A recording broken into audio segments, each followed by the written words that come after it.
Hi, everyone. I have today the privilege to welcome as a guest Tony Rodrigues. Hello. So, how are you, Tony? I'm really good. Good. It's morning for me. I think it's afternoon for you. Yes, it's Or afternoon in you're, Ireland. well, good morning and good afternoon. Hello. Tony, really welcome. Really, it's a pleasure to have this chat with you and to share it with a lot of people watching this now. So, Tony, um, you call yourself a secret space program experiencer, as many have been and still are. So you were abducted. Reading shortly your bio, you were abducted from your home in Michigan at the age of 10. Then you went through a MK Ultra type training program. You were Mhm. shipped to Peru to do intuitive work in drug running, and you were taken then to Seattle, where you were owned as a sex slave for despicable elites. That's already quite traumatizing and horrible in a way. But then this didn't stop there. You were taken and sold off to the secret space programs, and you served there a short time on Mars as a support soldier for Mars Colony Corp. Then, when the Mars program was cancelled, you were traded off to the Ceres Colony Corp, where you lived for over a decade. You worked on German ships as a repairman and eventually cargo engineer on interstellar trade missions. After 20 years, you were returned to your bed at the age of 10. And you have since been the advisor to foundations that fights against these practices. And I'll ask you more about this later because it's quite important. So when when did you start to notice that you had these memories coming back of a life that had been hidden from you? When did it all So, start? right. Very shortly after the abduction, Yeah. the Okay. first 30 minutes of the abduction, which brought me to you, really, because it was a lot like your initial abduction. It was the same cast of characters. Zeta Gray's involved. It was on, it was a base. They took me to a base, not a ship, but it was the same kind of experience that you described. I heard one of your podcasts and I went, oh, wow, this is the same deal. But they broke in and rescued you from wherever you were going to go. And I stayed in, you know what I mean? I was privately owned. And then basically, people are a commodity. So, but the first 30 minutes of the abduction, I never really forgot. Just, I mean, even not the very next day. I went to school and I was very disoriented that day. I was taken like on a Thursday, and I went to school that Friday. I forgot my way. In essence, I had been gone for 20 years. Yeah. I was in fourth grade, fourth grader, and I forgot where the bathrooms were in the school and everything. And so I was just in kind of a tailspin. Later, maybe a couple of weeks after that, I started to recall the first 5 minutes of when they were buzzing the house. There was a craft buzzing in my house and lights and the phone ringing and everything.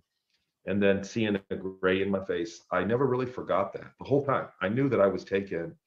And so my whole life, but I didn't remember after that. I had bits and flashes after it. And then it seems like from the moment I was taken, so I lived a parallel timeline and then was put back. And it seems like as emotional events happened to that other person, during that timeline, I would get bleed through memories at the same time. So when I was 15 in Seattle, I got beat up. I would get a dream of it or a memory of it, and I'd go, "What is going on?" Because it wasn't a dream. It's a dream. When you're inside a dream, you don't know how you got there. You don't know where you're going. You don't remember waking up that morning. These are different because in the dream state, in that alpha state or whatever it's called, in that brain state, right before you wake up, I would get these memories back, and I would have full memories of the day, waking up that like in the state of mind and remembering the event. I could remember the day of it. Like I could remember the history of it. And I thought to myself, when did that ever happen? It happened sporadically through the 20 years.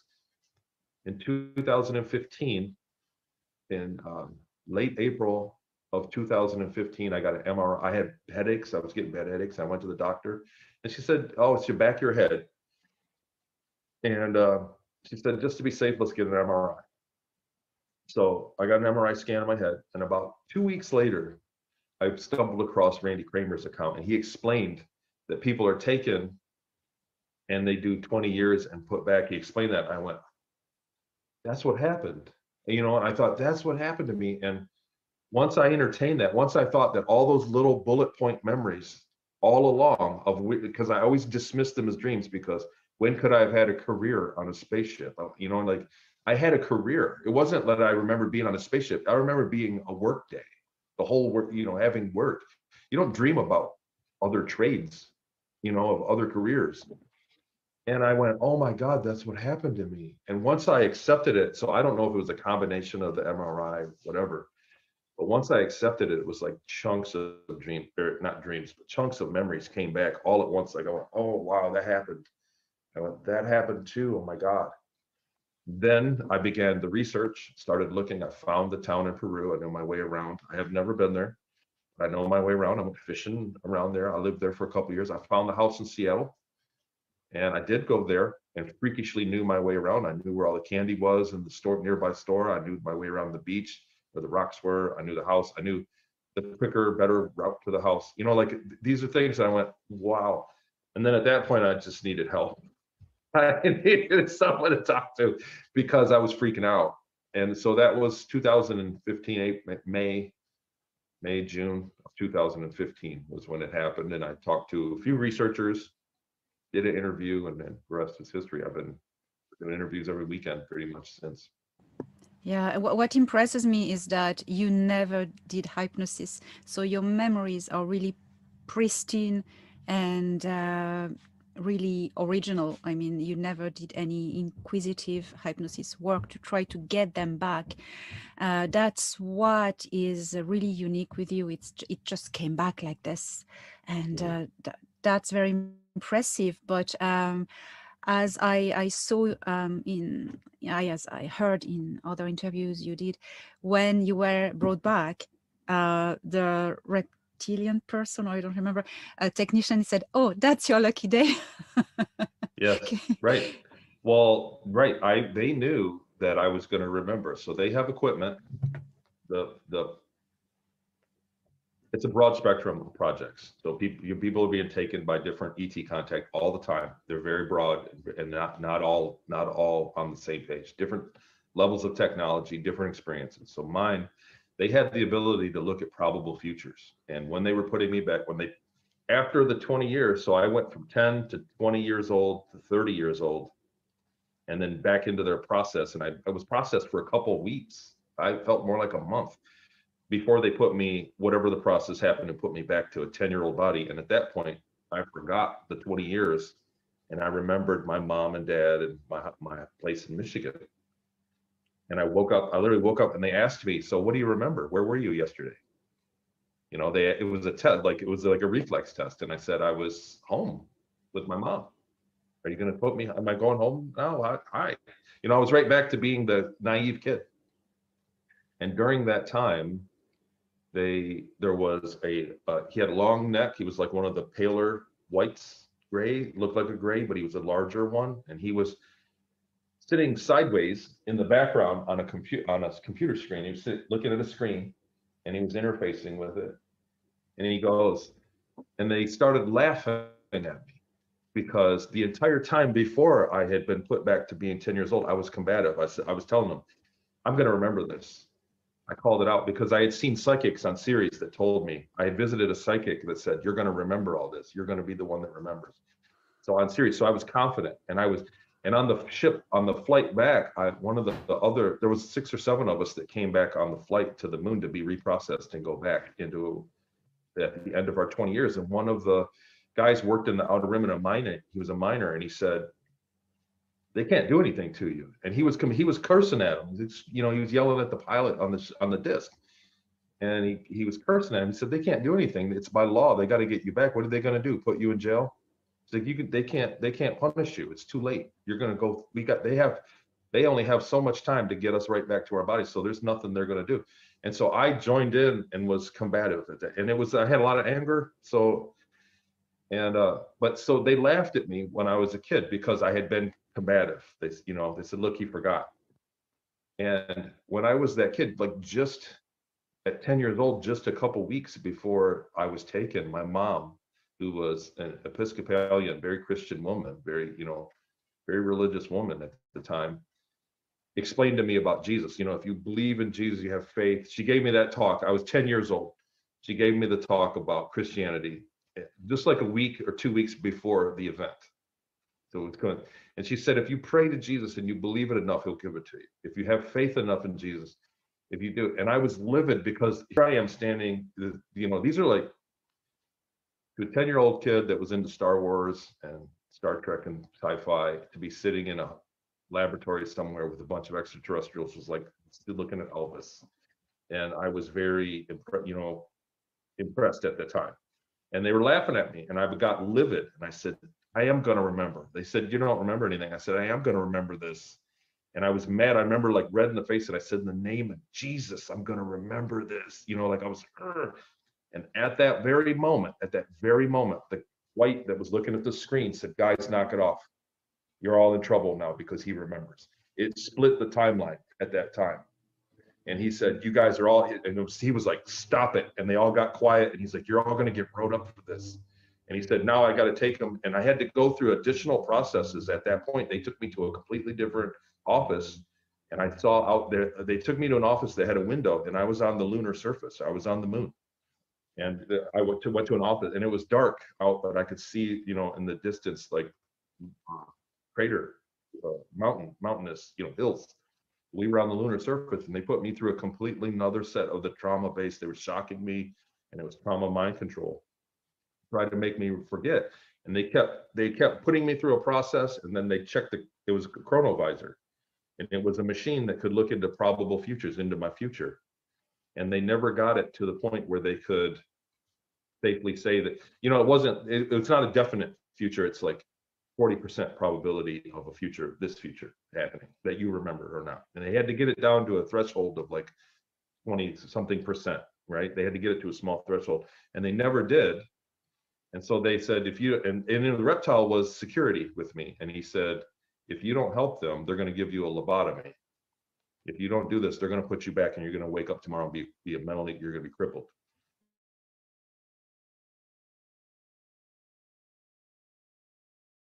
They're going to give you a lobotomy and you're going to be a vegetable basically. And by then it was too late. So they said, nope, we can't do it. It's not acceptable. Take him to surgery. And so we walked in. He quit talking. He was a person. He had a sense of humor. He had a family. He went home to his home world. He was in the equivalent of maybe his mid to later 20s in his years, his lifespan. He was a younger guy, but he was very strong. He was from a heavy gravity planet, so he was security. He was like, if I got violent or something, he would subdue me. That's what he was, security for me, my escort, my chaperone. And he took me to surgery. And when I checked in at the window, he said, this one's here, here's his number.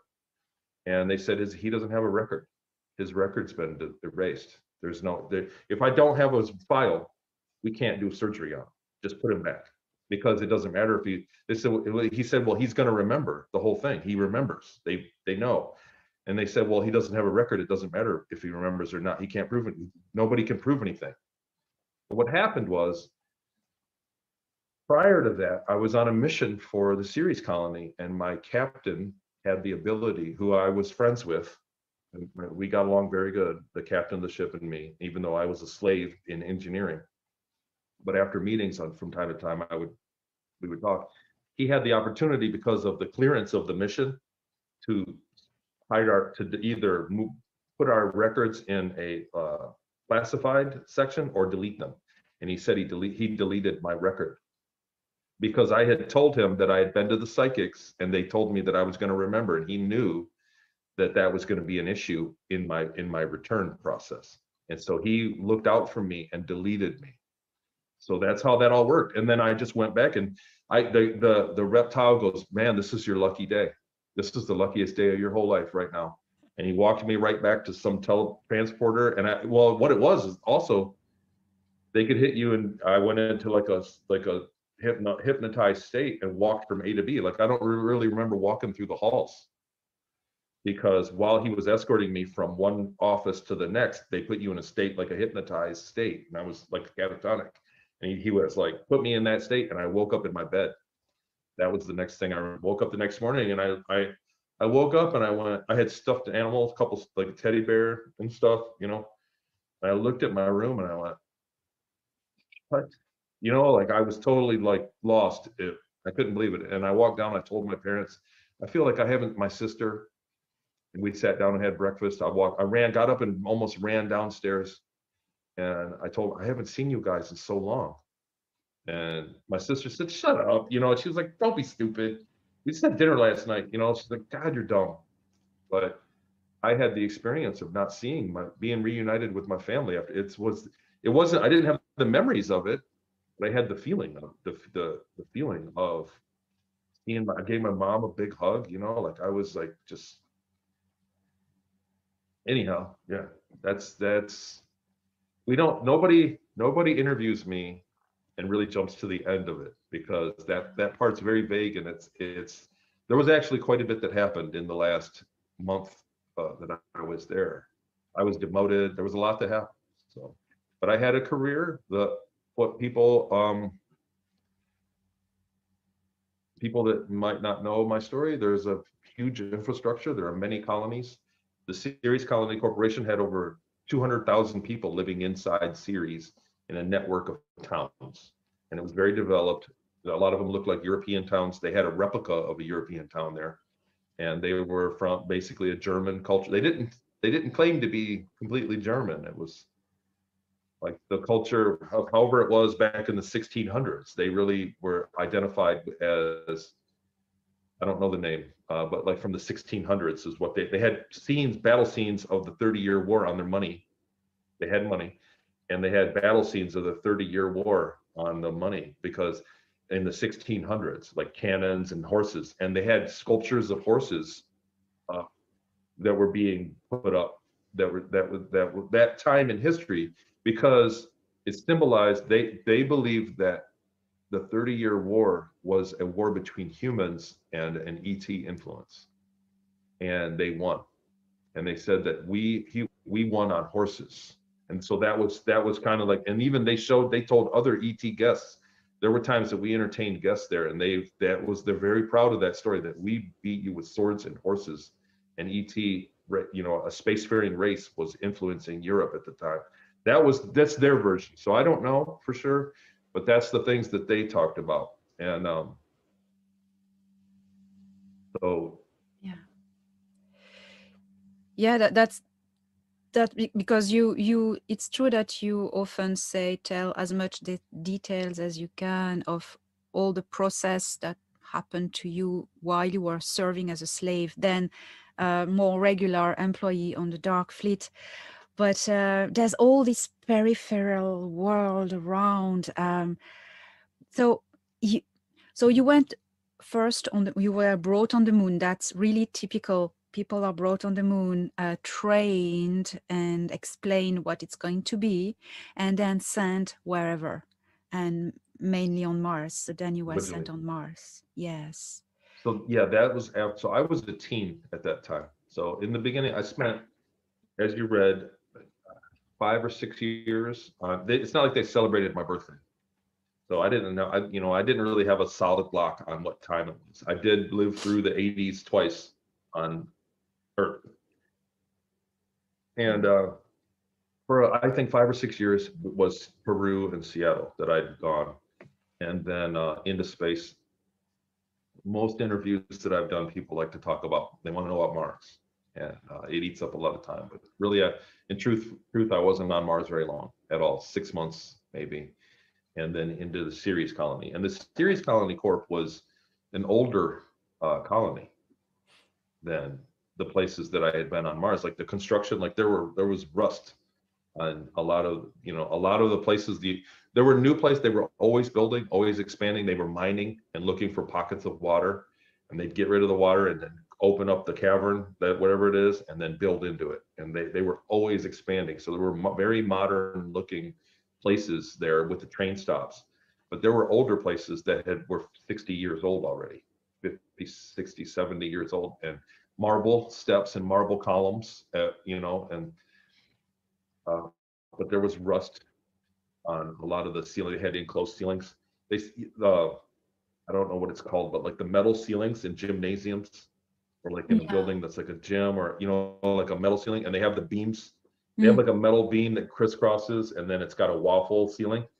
The beam was on the outside, and they had just the bolts you could see because it was holding air in. Oh, You know what I mean? Like it was up the opposite. So you could see the bolts rusting from the beams that were on the outside. Somebody explained that to me. And you could see places where the ceiling was dented, like something fell on it. Wow. But, That's very interesting that you say that Ceres is very old, because from my extraterrestrial contacts, my Thoran, who is my contact in the Federation, he explained to me that Ceres was first possession of the Greys from Orion, and they gave the facility to the Dark Fleet. Would that make sense to you? absolutely. That is absolutely right. So when the Germans got there, you could tell, and like the hangar bay, so there's a place called Auhana Mons. It's the cryovolcano that NASA shows. They called it Pyramid Base. That was the radio handle for it. There's a crater next. If you look at it from the top, everybody can get these images from NASA. Look at it from the top. There's a cryovolcano, the largest protrusion on Ceres. Next to it is a crater, and I think the crater is 10 miles, 9 or 10 miles, I forget. But inside of it, there are little craters, and there was one that it's oriented to where it never lets sunlight in there. Only once, very rarely, does sunlight shine. And that somebody had built giant doors that entered a massive miles-long cavern system that was their hangar base, that ships would fly in and they'd park the ships. And they had found that when the Germans got there, that was already built. The hangar, a lot of places were already built, and they started to convert. There were places that I went that were vertical, that went for miles up and down. And they had decks in front of that the Germans had went, and this was they were big stone triangle doors. I have artwork I could send that they had stone triangle doors, and the doors were telepathic. The machine that opened the door. So they converted and made apartments for the flight crews that lived there. And you would go there and say, "I'm here, hello," and the door would let the person know telepathically that somebody was there, and they could open the door. They could cause you pain and make you go away. They could say, "Go away." And if you didn't, they could make you have a headache or feel pain until you got away from the door. Like that was the level. And that was technology that they had found there that was already there. And they just converted it into their own living quarters. And there was a lot of places like that. But I get a lot of questions, and people give me attitude, about why don't you know this? Why don't you know that? But you got to understand, at the time that I was there, in the state of mind that I didn't care how things worked. I really didn't. Do you care how your microwave works? Can you explain how the microwave warms up? No. No, I use it every day. And it was like that. I know. Yeah. The food replicator, the medical stuff. Tell me how the med bed works. I don't know. I didn't care. I had other problems. But the other thing is, I didn't choose to travel as much through the colony as I wanted to, because I wore a slave collar. I had a light gray, I had a jumpsuit that I wore, and I had a collar that I wore that identified me as a slave. And on top of being humiliating, it also made me available for any person to tell me what to do. So if I was on the train, which this happened quite a bit, I was on the train and grabbed a seat, because everything was connected by train. And they say, "You get up and stand over there, taking your seat." And it was humiliating. And I could be put to work. Like if somebody, you imagine like you're in a store and somebody drops, a jar and it breaks on the floor, and I'm walking through the store shopping, they could make me clean it up because I had a slave collar. That's where I was in society. So I avoided places where that was likely to happen, and ended up spending time in seedy, shady places. You know, there was a red light district.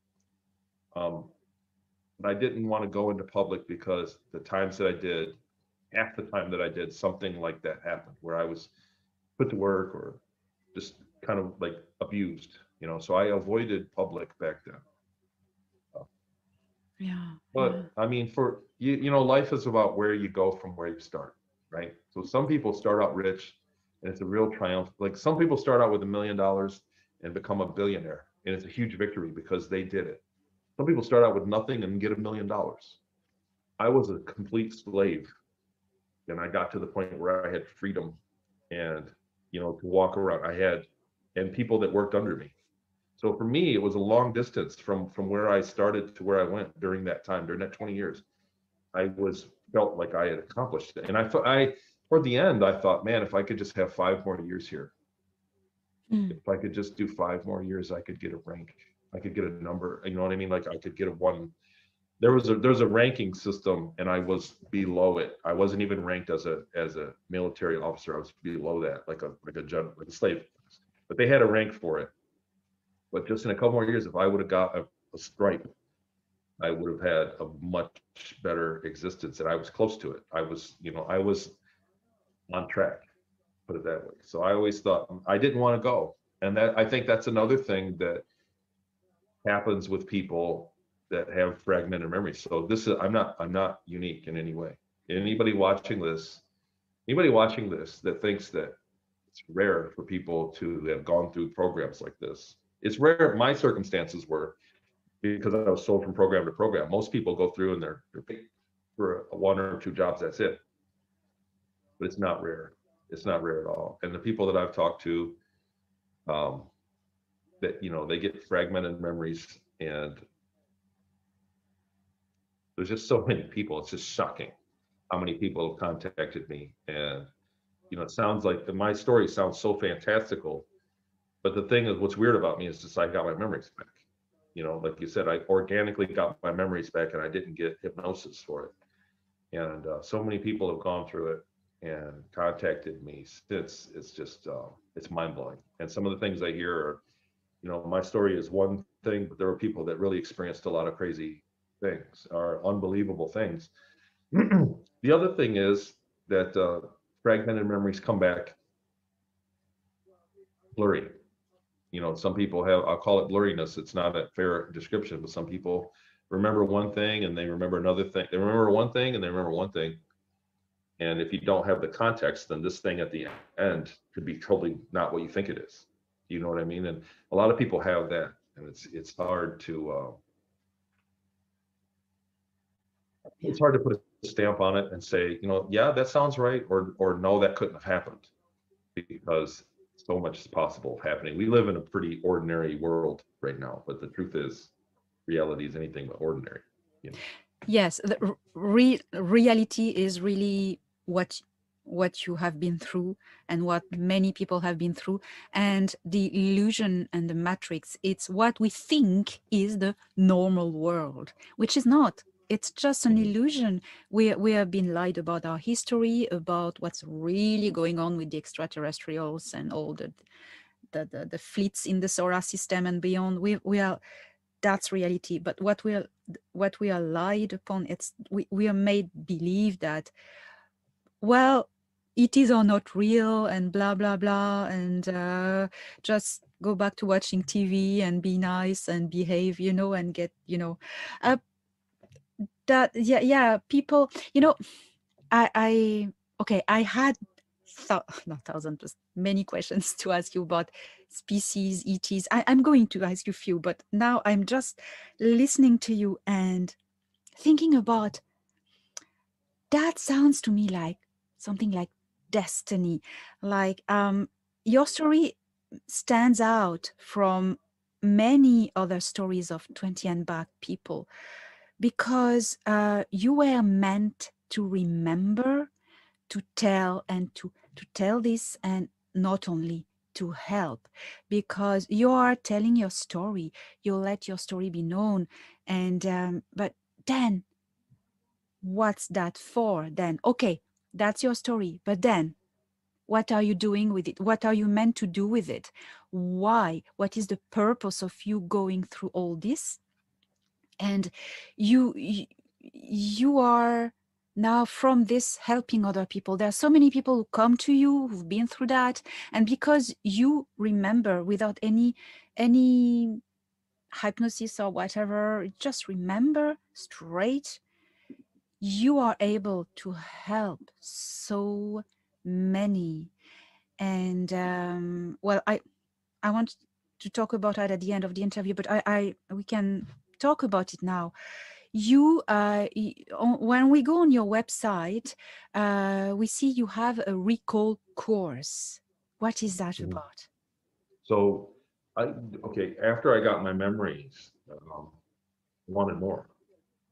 So I remembered the times that were eventful, the spikes, you know, in your life.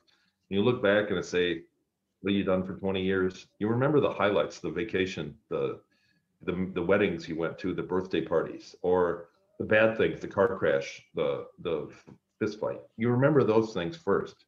And that's what it was like in the beginning. What happened was I started to look for ways to, you know, like I think it was rosemary. They said rosemary helps you with memory. So I got the essential oil and I wore it on my shirt a little bit every day. And I was doing little things. I was trying to find ways to remember, because I knew that in between a lot of the emotional memories that I had a day-to-day life and my work day. And sometimes people would ask me questions and I say, that's funny because I don't remember. I still don't remember much. Names and faces are very hard for me. That's why I love your work, because you've got names of races and things. I don't remember any of the street names, the worlds, the names of the one race was like Altruan or Altrian, Altruan, Altralium. Altiran. They were tall and long straight hair. They were tall. White. So long they were straight. like humanoid, big eyes. They were like humans that had big eyes, and their arm was shorter here and longer here. Like the where the elbow was, the proportion was different. And they were technicians. They lived on Ceres as well. They had a 3D with them. But what I'm saying is I began to create exercises that helped me. And what I found was that people started contacting, and it just fell in my lap. Really, I didn't set out to do any of this. It fell in my lap that so many people contacted me. I put myself out there. I said, I'm on Facebook. I never picked a fake name, or I just ran with it, you know? And so I started not being able to keep up with people. I started really like pissing people off because they'd get a hold of me and say, can we talk? I have memories. Can you help me? And I said, sure. Can I talk to you? And I'd sure. And then I'd get to Saturday, I work 9 to 5.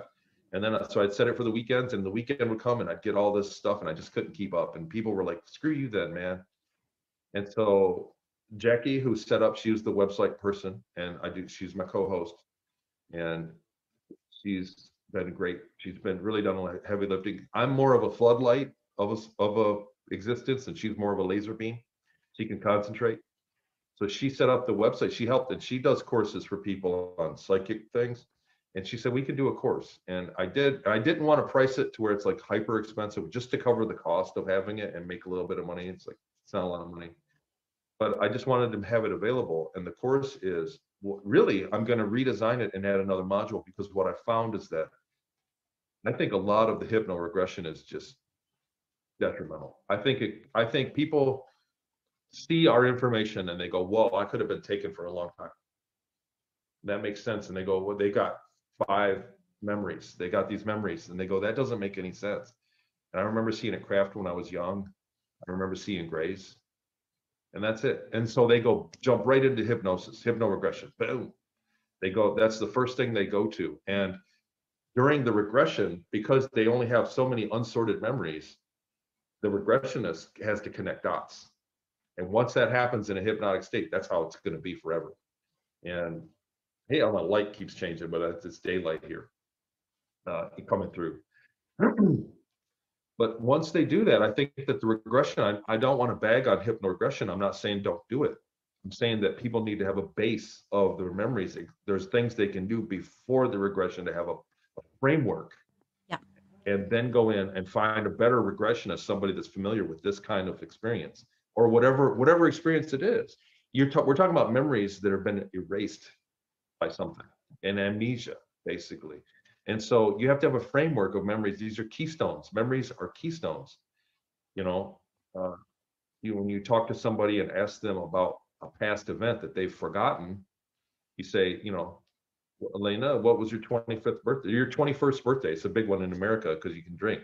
So everybody remembers, what would you do on your 21st birthday? And you weren't thinking about that a second ago, but now you can go back to that year and you go, I kind of remember there was a bar we went to, right? And then you go, and then I go, well, who went with you? And now that was a memory that you didn't have. You had a keystone memory that opened up all their memories. And I can keep going. I can go, what'd you do that? What were you wearing? And what I found is that works. And if you can give those to a if you have many keystones that you can give to a hypnoregressionist, you can have a much better result. And people that jump right into the hypnoregression right out of the gate, I think are getting, more, I don't want to say it more often, I can't say it, but I think oftentimes are misled. And once they're set in a hypnotic state, that's what it was. Oh, you were a super soldier. No, you had a lightsaber and you could fly. And, you know, like people get all this stuff and they can't let go of it ever because it's been hypnotically put in there. And the brain just adapts the memories to that. So my course is a set of methods of meditation, just practices, just like a habit to do for a couple months. And it's a daily habit that you do. There's a technique, and I did it, and I got a lot of memories back from it. No hypno, no drugs, no nothing, no weird diet, none of that. Just a state of mind that I figured out, a process. It's like you meditate and then you kind of rinse and repeat. Think about when you remember a song. Like I can't think of one off the top of my head to give you an example, but a song you can't remember. I go da da da da da, and I give you, and you go, what was the name of that song? And you go, man, I don't know. Right? Everybody's experienced this. They go, I don't know the name of that song. And we sit there for a few minutes. Remember it went like, and we both try, and it's like a muscle. It's like a muscle. So, and it's weak. A lot of people don't have to use it. You know, some people remember technical things for their job. So that part of their brain, that remembering is strong. Numbers, for instance, or whatever it is for your job. Some people don't. But when you remember songs, it's like you don't do it very often. So it's a weaker muscle. Then you're using that muscle and you go, forget it. I'll just think it'll come to me. And you forget about it. And then later that day, and 20 minutes, an hour later, you go, whoa, it was the Beach Boys. You know, like, oh, I get it now. And it comes back just on its own because the input goes into your subconscious and it has to process. And it's a slow process. So getting your memories back works the same way. And my technique is to exercise a keystone, work that muscle, and then stop and take a day off. Do it today, do it on Monday, get back to it on Wednesday or Thursday, whatever you're comfortable with. But give your subconscious time to process it, because it does. That's exactly how it works. You work on one day to remember it. So I know that I was on the ship. What happened next? I remember standing there with a gray. I was on a ship. What happened next? And you're working that muscle, and then whatever. And the next day you take off, because most people get circle or they go, screw it, I don't want to remember none of it, because they put blocks in you when you go back. There are mental blocks. That's why I can't remember the names and faces. I remember the process of being erased. I remember going through that. I got the memory of actually the process, and me telling them, like, they said, well, we're successful, you're not going to remember the faces. They told me, I said, yeah, but I'm not going to forget you. I'm not going to forget your ugly mug. You're like, I remember, you know, I was cursing, I was combative, but I remember that process. And they don't just give you one pill to make you forget everything. They hit each part of the brain, facial recognition, verbal. You know what I mean? You go to one station and they delete the facial recognition. Then you go to another one, they use a different technique. It's like industrial hypnosis that they do. And so those are what you're fighting, and you get your memories back. When you're working, you get memories back. So working it and then stopping is, well, I explained all in my module. I'll shoot myself in the foot if I give it all away. Yeah, don't. But it works. These are things that work. We're doing a series now on my Patreon show. I'm a shameless plug. I have a Patreon show. It's affordable. It's $5. We have over 30 episodes. I'm doing a 5-part series right now on how to connect with your higher self and do psychic things. And we go over all that. We go over a lot of things about that. I do want to expand on the memory course, and I'm going to make a course that's tailored for pre-hypno-regression, because hypno-regression is where everybody goes. It's really, like I say, it's a dangerous thing, and I kind of feel like I might have talked bad about it, but really it's more like the bazooka of getting your memory back. It's the big guns. So I'm making a course that's going to be prior to that, so that you can do it, take your time, settle in, and then go in, like you first we'll treat it. First you want to treat it with your diet, then before you want to go in for surgery type thing. And that's what my memory course is. But okay. Yeah, that's so interesting, and I wouldn't agree more. I got myself a lot of memories of my abductions, and there was just one missing night that had been disconnected. The Torrance said he disconnected the pathways in my brain, that because it was traumatic and I was unable to cope with that. And so he said, now it's time you can remember. And I just found, he started to give it through dreams, but the dreams were not horrible. So I found a hypnotherapist. But because I had a basis, we went from these keys, these real events, and we plugged into them, and we opened the door. But I have some friends, I know some people who just suspected they may be abducted, they're not sure, and they go straight into regressive hypnosis, and it plugs on nothing. And sometimes they're lucky, it plugs on real, it finds its way to real event, but lots of time it's imagination and fantasy, and and it's difficult. So I think the work you're offering is fantastic, because it allows people who have been through similar things to find first within the key, the plug, because I think we should, I agree so much that we should first, all work starts within, and we need to reconnect, and then you can seek for help, assistance, I'd say assistance, but that works for everything, isn't it? Yes. Yeah. Everything else works like that. You gotta prepare yourself for major things. And when you're talking about unpacking traumatic memories, that's something you touched on. Like I brought all the good and the bad at once, because when the memories came, they came, it was a breakthrough. There was a ton, and when I started remembering, what was I doing there? And I started remembering a lot of the trauma. Like I still kind of remember it. It's not easy. It's not easy to accept. The other thing is, when, in my circumstance, so you were out there, you were you. When you were taken, you were you the whole time. You didn't get that far into their program to where whatever they had in mind. And people are taken for different things, boys, girls.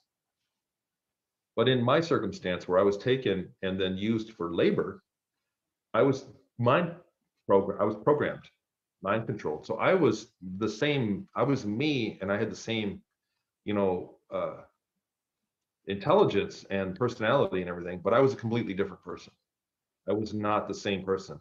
And it's hard when you get your memories back to admit that you were not the person you are. You right? And so that's a major block. And then to process things that happened, that most people are very confident in their life that nothing bad happened to them. And I've worked with people in the past, and we've actually found out, I said, no, this doesn't make sense. You had to look at what you're remembering, and then I would say a few things. And like when you take somebody that's living the ideal, nuclear family, middle class income with the kids and the flowers and the houses, you know what I'm saying? You take somebody with everything's in order in their life right now, and then they come to me with these evidence, like, I think I was taken though, man. And we get into it, and I start working a timeline. I usually deal with people for a couple hours, and I can sort out and kind of pull a few things out. There are other ways that you can connect dots. But when I get to it and they go, wait a minute, I wasn't and they go, when they get the realization, not me, I don't tell them, I just say, that sounds like what else happened? And when you get to the point where they realize that they actually were had, that actually their existence there wasn't some love and light, but that the ETs, a lot of people think that when you take an ET takes them, that it's going to be love, it's benevolent, we're angels and we're here to help you and free your world. And some ETs are like that. Some are like that, but most of the ones that are behind the military programs are taking you as a resource. Yes. And when people realize that they've been had, when they look at, and I said it before, that it's like always working with somebody. It's kind of draining, because I always work with people and they realize that their wallet got stolen. They go, wait, no, I have my wallet. And they go, you know what I mean? Like, I'm speaking metaphorically. They go, no, I have my wallet. And then they go, they took my wallet. And once that happens, I mean, it's very dangerous. It's a very dangerous thing to get into, to unpack. And some people really, I mean, can go and can be depressed. I've been writing my book. I'm close to done, and it's depressing when I write it down and it comes real. You know, when you really realize that they didn't take me up there so that I could be a doctor and help people. I wasn't in a space fighter fight. You know, I wasn't a hot shot pilot, space fighter. You know what I mean? I was cleaning the crap. And so when you relive how you were treated and look at that, like, they're getting away with it. This technology lets them get away with being very barbaric. And so when you connect with that, with your memories, it's not easy. A lot of people, you know, more than half, I'd say, of the people I work with have worked with, and a few thousand people now, more than half have very negative experiences to speak of. So to invoke those memories, some things are better left forgotten. That's the other thing I wanted to touch on, is that during that time, I wanted to remember. I was madly in love up there. I was 20, you know what I mean? Like, I was just coming in a 30-year-old man, and I had a girlfriend, and I was madly in love, and I did not want to forget her or my friends. I'd worked hard and I'd went a long ways. I went from being a nobody to having a life, you know, some sort of social life, and I didn't want to forget that. And I fought the process. And there are many people that go up there and want to forget. So that other person that you are doesn't want to be remembered. They know it. Your subconscious, your higher self, whatever you want to say, knows that it's better off left undone. And a lot of people run into these blocks when they're trying to remember. They can remember a few things, but they go, man, I just can't. They get that trauma memory, like you said. Maybe it is removed. Maybe there's where they can stop. They put a wall there, but just remembering the trauma, and a lot of people run into that block, and it might be themselves that said no. You know, it might be themselves telling themselves, just stop remembering now. Don't remember this. And that's true too. Yeah, it's kind of a mechanism, of instinctive mechanism of the subconscious for survival, to keep your sanity, to just no, don't remember that. Like leaving yourself a sticky note in your head saying, no, stop here. Just don't remember this. Trust me. Trust me. This is me. Signed me. So I mean, that's great that you dedicate your time to help others, and that's very important. And I would encourage everyone to give you support, because all the time you spend helping others and telling your story, I mean, you're not earning any money. You're just doing that for people. So it's great to support you. And I mean, your Patreon is not expensive. I mean, you know, and now, I mean, people who have been through all of this need support, need to be recognized as really helping humanity, you know. And I really honor what you're doing, really. And thanks. Yeah, I'm trying to mess with my light video because I'm popping in and out. It's the light. It's the light in my. It's morning time and the sun is right there. That's east. Thanks. Like, it fell in my lap, Elena. So when did you start? Like, you had your memories and contact. Like, when was the very beginning with you, when you basically, did you do an interview or did you research how'd it work for you?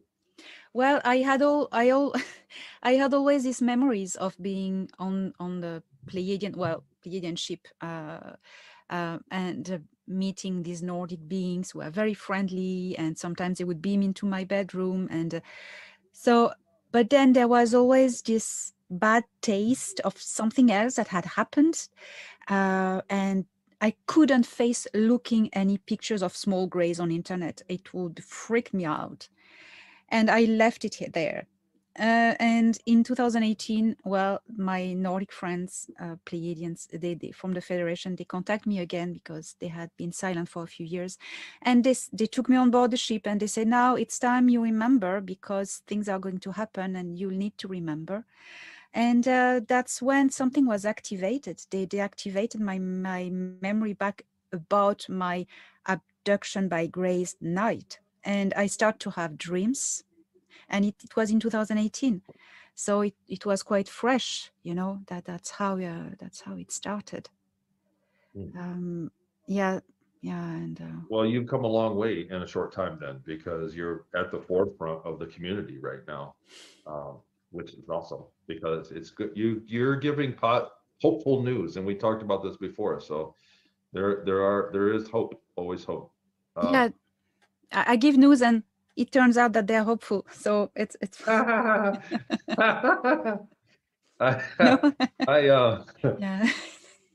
It fell in my lap. I wanted some, in the beginning, I was all alone. I tried to talk to a few people and it was stonewalled people that I thought I wanted to talk to somebody else when I got my memories back. I knew that I couldn't go to mainstream.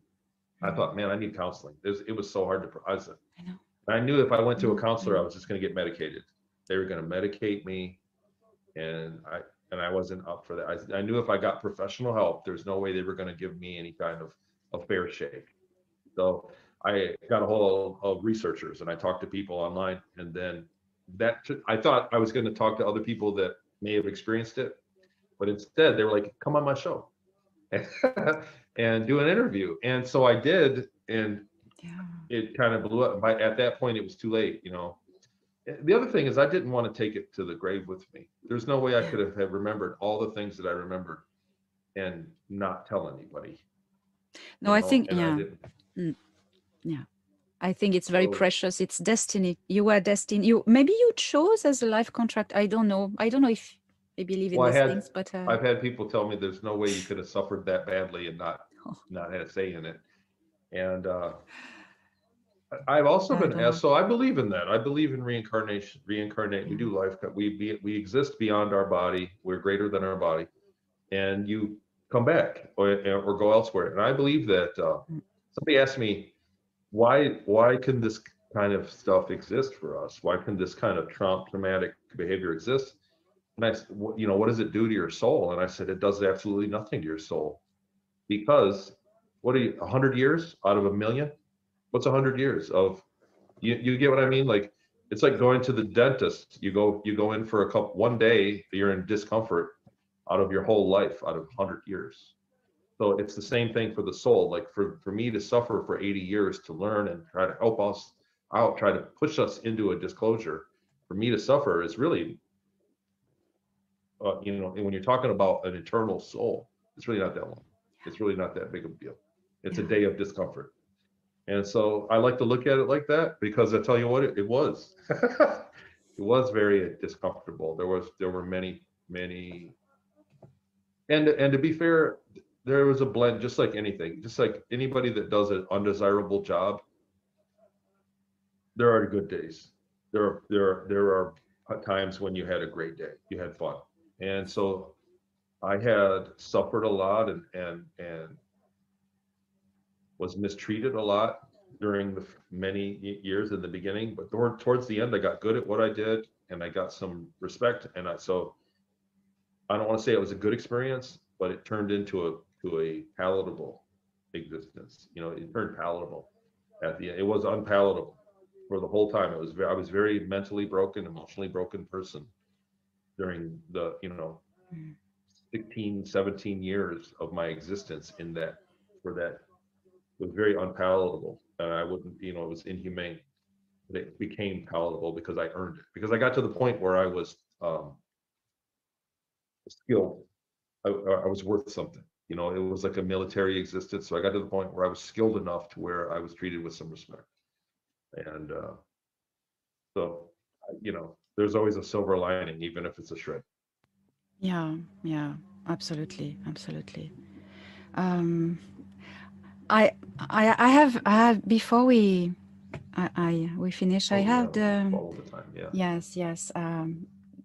Just I had few questions about the species, the alien species you encountered, because I'd like to see if I can help you identify them. That would be interesting. Not good fun, but interesting. Hmm. So these so okay, to the places you've been. So first, you spent a lot of time on Ceres. What were the beings working there with the Dark Fleet? Can you There describe? were taller reptilians that were, I want to say, more orange in color, yellow or orange, and they had a very small scales on their face, and they were 6.5, 7 feet tall. And these were guys that were just working on ships. They were workers, and I only ever stood in line 20, 30 feet away from one, and at the trade window. So me as a slave, as a mind fractured, trauma-based mind control person, I was told to not interact with any ETs because you could rub off on them telepathically and it's damaging. So they didn't want to interact with me either.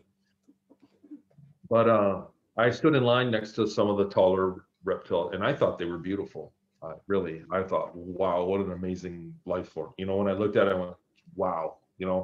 I think it was a beautiful thing. It just you can appreciate when you look at there's anybody's animal. There's some people have beautiful dogs. You look at their dog and go, wow, that thing's gorgeous. Look at that dog. Look at its fur. And I had that same kind of experience about when I met one of them. And there were ETs that came and went. They entertained people for trade relations, so we would entertain them. There were species that they would change the music and a lot of the things for everywhere they went. So the music would play the music. Some of them had really horrible music. I remember that there was a delegation that they were negotiating with for like 2 weeks, and everywhere you went, they were playing their music, which was like really hideous. And we were like, how can you even dance to this? Like, we were like, this is the worst music I've ever heard. But they were shining them on for a trade deal. And I never met any of them. There were humans that lived on other planets that were free planets that were exactly like us, the same. And I sat across the table and talked to one of them for a while, one evening. Once there was so they have classifications. The Germans have, just like the law of one has densities, classifications of awareness. The Germans had their own. They met human, or I want to say person, meta person, mega person, something like that, ultra uber person. And that was classification of density.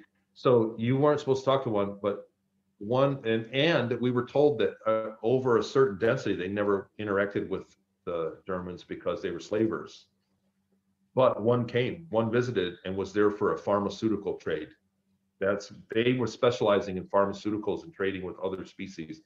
When I left, they had converted the entire gymnasium. There was a military, like a gymnasium next to the hangar. When I got off the ship, you could go in, there was a big complex, and there was a gymnasium in there, and we'd walk by it sometimes. And they had converted it to making pharmaceuticals. They put machines in there, big vats that were stirring up. It would stir one way, and then it would turn and stir this way, and then it would stir. There were all these vats. We lost our gymnasium because they were producing some pharmaceutical that was highly profitable to them. But this being was very advanced, and we were like, we couldn't understand why, but they had came to acquire a pharmaceutical. And I met her on a train, and she was like 10, 11 feet tall, dark blue, kind of like a gray with like a gills, like right here, like a gills, and a big wide smile. She smiled at me, and she wore jewelry that created a hologram around her. Wow. So when I looked at her, when I looked away, you could see sparkles in between her and me.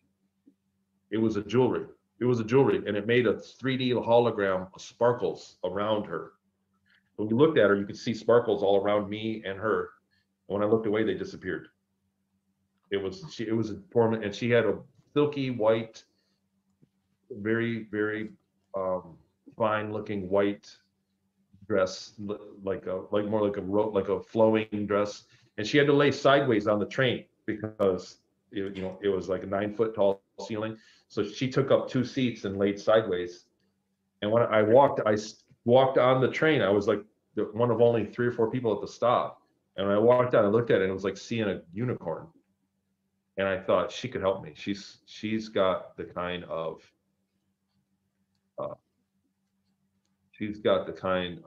authority. She could save us from being slaves. And I thought that when I looked at her, and I smiled. I just big smile. I was shocked. And I went, and she looked up at me. I think she was looking at she had like a device that she looked up and went, big smile. And then somebody in the back, there was a military kid in the back. He said, "Hey buddy, come on. Hey, come back here and stand back here. Don't worry about her. Don't talk to her." But she was a very advanced being, the most advanced one that I ever met on Ceres Colony. Wow. But she was dark blue. Dark blue. And yeah, and very, it's just, like I said, it was like seeing a unicorn. It was the experience of seeing something magical.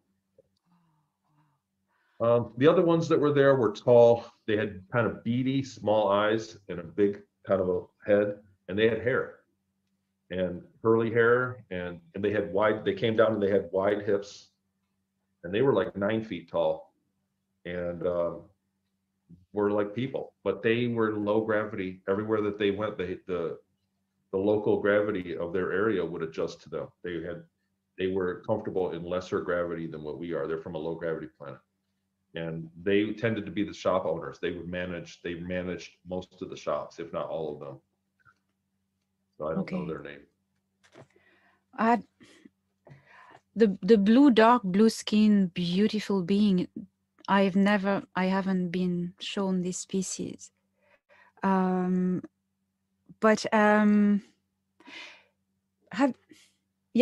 course, the reptilians, probably the Naga, the working class of the Sicars, dangerous but beautiful creatures, very powerful and amazing creatures, because the Dark Fleet has an alliance with the Draco reptilians, name themselves the Sicar and the Naga, the working class.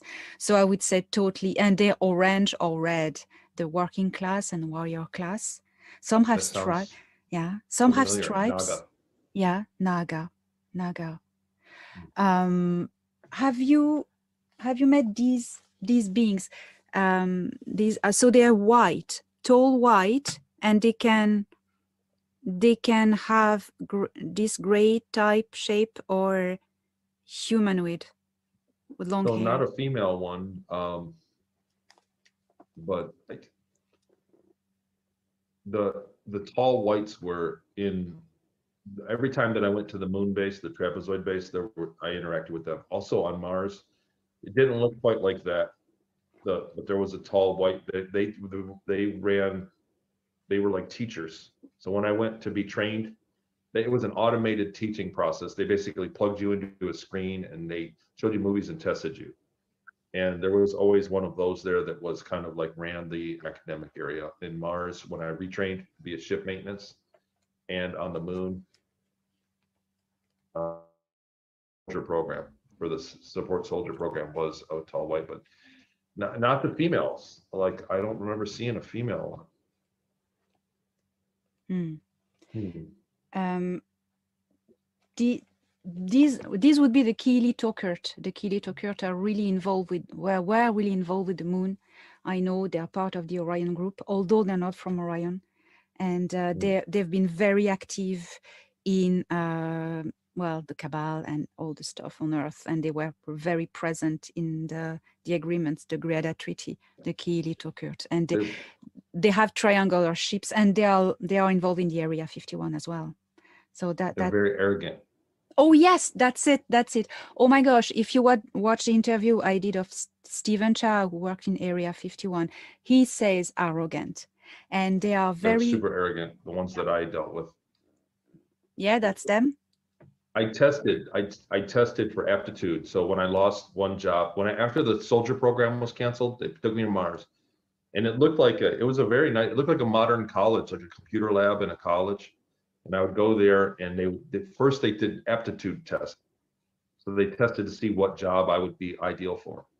And I kept failing. First you start for command, and then you go down to science, engineering, and then all the way down to hard labor. If you keep failing your tests, you go qualify for worse jobs. And he kept saying, like, and he would hook me up. He'd say, I'm sure you'll fail this quickly with your minuscule intellect. Like it was always insulting. He was super arrogant. Like I was an animal to him, and he would just always think, I can't believe you barely passed that one. It seems you're destined for failure. He was always like beating me up. Like he was super arrogant, just a huge ego, completely ego driven. Yeah, that's the key. Oh my gosh. Yes, completely arrogant. And Stephen Chow, the super soldier from Area 51, he describes them like a bit like narrow face. Like he says, you take a Barbie doll and you squash long neck. And long neck. Longer neck, yeah. Yes. And that's but still pretty tall though. I remember entertaining the thought of beating him up. I didn't think that I could do it. So but I remember just after sometimes he like made me mad. And wow. And I remember sizing him up and thinking, well, he probably could kick me. He probably would beat me up. So I wasn't confident in that, in a military option either, Wow. But he was pretty tall. He was skinny. And I do think with those skinny arms, I'll bet I could kick his ass. I remember thinking that because his arms were very skinny. I thought, I'll bet I could kick his ass. I honestly think that I remember that now. See, it's not, I hadn't thought about it. So this is a new memory, but I remember thinking to myself, you're too skinny to talk to me like that, buddy. And because in Peru, that's kind of how I learned to be. In Peru, they were like that, like it's shrimpy people to talk to big people rudely, kind of thing. Yeah. See, I'm impressed every time we start to speak about these aliens, how memory come back to you. Keystones, you don't. They're all there. They're all throughout every day. Every single day has a keystone, or two, or three, and you just don't think about it until somebody asks. And that's how it is when that's why the interview. I think that's been another great mechanism to remember is just doing this interviews. Yes. So you are one of the many who really recognize, identifies the Keely Tokert, these tall whites. Keely. Yeah, Keely Tokert. I'm getting a headache. Like when I think about the name, and I try to remember people talking about, because I knew the names, and we would talk about them. We would refer to them. But now that I'm thinking about times that I talked about it, I'm getting a headache. Keely Tokert, yeah.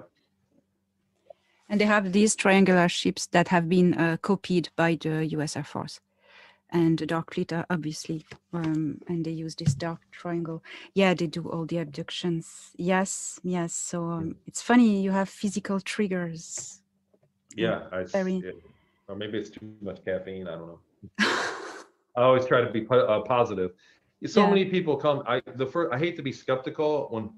That's the other thing. When people come to me, they go, show me a picture of this, and I'm like, what am I looking at? They're like, look at this red dot. Was I taking? I'm like, it could be an ant that bit you. I don't know. There's so much. You have to have more than one point. I'm not saying it. You weren't taken. I just said to a friend last night. I said, how did I put it? I said, not all bug bites can look like an abduction, or no abduction. I forget, but then every abduction looks like a bug bite. Yeah, it could be, like it could be a bug bite. It might not be. I'm not saying nothing happened. Just because when people come to me with things that don't make sense, that doesn't mean that nothing happened. Yeah. Even in the beginning, when I worked with some researchers, I got some things wrong because I wasn't in chronological order. And I jumped to some conclusions in the beginning, and I made some big mistakes in my detail. And really, a lot of my testimony, I mean, I don't have, I could have a lot. How easy is it to remember things from 30 years ago and get it right? You're going to get some things wrong. But that doesn't mean nothing happened. Yeah. Just because you don't remember the room number doesn't mean you didn't enter the room. Yeah. You know what I mean? And a lot of people, I think that's where they're at with their memory. So I don't like to be skeptical or shoot them down, but I like to be critical and say, well, just, you know, you can't just take this as gospel. I need more. You know, let's get more. Let's find another thing that proves it. And that because some people they get the hypnoaggression, or I talked to a psychic in Florida on a phone call, and they said I was this and this, and that's what I am. That's what's up. Yeah. You need more than that. You need more than what somebody told you you are. You have to be it. Yes. And last thing I want to mention is we had a chat one day, and I was telling you, Thorhan showed me a portal behind Jupiter, and they are trying to deactivate it because they don't want a dark fleet to escape through it, and they're trying to find a frequency key to lock it. And I said that to you, and you say, oh my God, suddenly you remember you went through a portal between Jupiter and Saturn. We went there often. Yeah. Well, that was a portal so the ships, the power of the ship they could make their own portal, but only to go so far back in time or forward in time or so far across the galaxy. So we could go 2 or 3 jumps, call it portals, and get across the galaxy. But they had to use the natural portal around Jupiter to get out of the galaxy to go very far. And it would go to not all galaxies, but 20 or 30 galaxies or a dozen galaxies. And then they could find a portal there in that galaxy and go to the next one. Yeah. So, but it was very advanced technology, and they couldn't just stroll up and do it. And it was my understanding that there was like a blockade around it. Like you had to get permission, or you could get attacked if you flew up to it. You couldn't just randomly fly up to it. That there was actually defenses around it. And it was a very high profile mission. Whenever we went through one of those, it was a very high profile mission. So it was like we had to be on our best, be prepared for it. Wow. So, there's a lot up there. And we've got a long distance to cover between where we're at right now as a society and where we should be knowledge-wise as a society. And we're not going to see it. My biggest antagonist for all of us, I think, is the news. The general media needs to be completely restructured. They need to have a coming to truth moment. The news needs to come on and tell us what they've been doing and become something what they should be. And until that happens, we know that we're not free, because the news is what keeps everybody held down. Yes. It's that bad. Yes. It is. And so many people just take it as gospel, and that's why it's very powerful, because so many people are not skeptical of the news. And once you're skeptical and don't believe it, it all stands out, and you go, I can't believe they're trying to tell us this crap. But that's kind of where it's at. Well, yeah. I just wanted to plug my show, and my website is TonyRodrigues.com. And on there, I have links to a lot of free interviews, my Patreon channel, the memory course, my bio. I'm going to Mount Shasta in August to speak for Rob Potter's conference live in Mount Shasta, California. If anybody is nearby, come see us. There's a link to get tickets on my website. I'm also going to go in November to Laughlin, Nevada. I think it's the Disclosure by the River. I'll be speaking live there. That's a big one. I don't know if you're going to Zoom in. Some people are going to be invited to Zoom, but that's going to be it's kind of a big show. I guess they have a really big turnout at that one. So, Elena, I would love to see you at some conferences. I know that you're across the pond, and it's hard for you to fly, but you really the thing about all the conferences I've done, I've learned more than I've taught. The people there are just so awesome. You meet people. People don't show up to these things because they don't know anything. People know a great deal, so they show up to these things. Yeah. And so every time I've went, it's just been such a great learning experience. So I hope one day we get to where you can travel and get over here, and plus I'd like to see your PowerPoint presentation. Well, Tony, thank you so much. And this day will happen, and we'll have many occasions to meet in person, and we'll have some fascinating discussions and chats. That's going to be amazing. And so until then, I will put all the links in the descriptions of this video, everything you've mentioned and how to find you and everything. As a man who went beyond the impossible, outer space, what would be your final words for the humans of Earth? We have already gone. So we called it the night. So we're going into the night. That was that's how we called it. What, you know, our missions. I have been very far into the night, and that means all of us have. That means human beings. We have already been into the night much farther and seen much more than what they are telling us. And they've got to tell us soon. And just meditate on it, pray on it, whatever you do, just get us a disclosure, just get it up, make it of your mind, because it's out there. And it's a great existence that's up there that we all should be part of. These are our neighbors and things. There's wonderful and terrible things that go on. And where we're at right now is got a lid on it. It's like a pressure cooker. The world right now is like a pressure cooker. That's why they want to depopulate. That's it. Because sooner or later we have to escape and grow. We're growing. We're like a seed that's growing up under some, and they have a lid on it. And we have to get rid of that lid. And that's watching shows like this, participating, going to the conferences, buying the books. These are things that are going to do it organically until it's, you know what I mean? These are going to get the snowball rolling until it's a giant avalanche that the corporations can't stop. And that's what they're afraid of. And they're working very hard to stop it. So everything that anybody can do just by watching, supporting, please continue to do so. Tony Rodrigues, on behalf of humanity, on behalf of all the experiencers and the abductees and the victims, thank you. Thank you. Thank you, Elena. And I look forward to, we'll do this again, I'm sure. I look forward to it. Me too.